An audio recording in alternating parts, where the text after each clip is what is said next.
vidéo et bienvenue dans l'actu du chiffre. Alors aujourd'hui nous allons aborder deux sujets. Le premier va concerner la jeune entreprise innovante de croissance et le deuxième va concerner le CDD multi-remplacement. Je vais donc te parler de la jeune entreprise innovante de croissance, la JEIC. Alors, tu ne le sais peut-être pas, mais ce statut est ouvert à toutes les entreprises qui remplissent les conditions d'une JEI, une jeune entreprise innovante. Alors pour être JEIC, il faut remplir deux conditions. Donc la première condition, il faut que l'entreprise réalise des dépenses de recherche et de développement entre 5 et 15% de ses charges.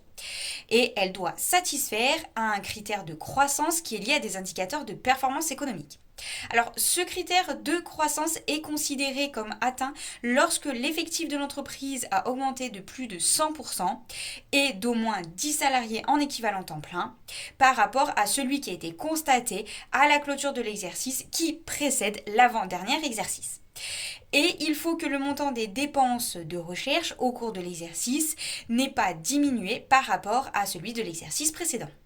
Je vais te parler maintenant du CDD multi-remplacement. Alors tu ne le sais peut-être pas, mais le décret numéro 2024-533 du 10 juin 2024 est venu allonger la liste des secteurs d'activité concernés par le CDD multi-remplacement, dont l'expérimentation est entrée en vigueur depuis le 14 avril 2023 et cela pour 2 ans.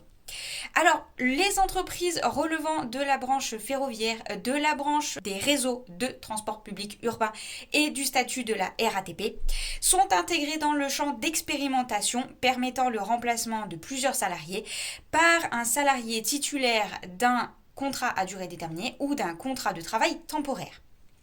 Sont concernés les contrats conclus à compter du 13 juin 2024 pour ces secteurs. Et voilà, cette vidéo est terminée, je te remercie de l'avoir regardée, je te remercie d'être arrivé jusqu'au bout. Alors je te ferai pas le speech habituel du commentaire, du partage et du like, puisque si tu regardes mes vidéos, tu le sais déjà, et puis de toute façon, tu fais bien ce que tu veux. Je vais te souhaiter une excellente journée, et puis je te dis à bientôt dans une prochaine vidéo de l'actu du chiffre.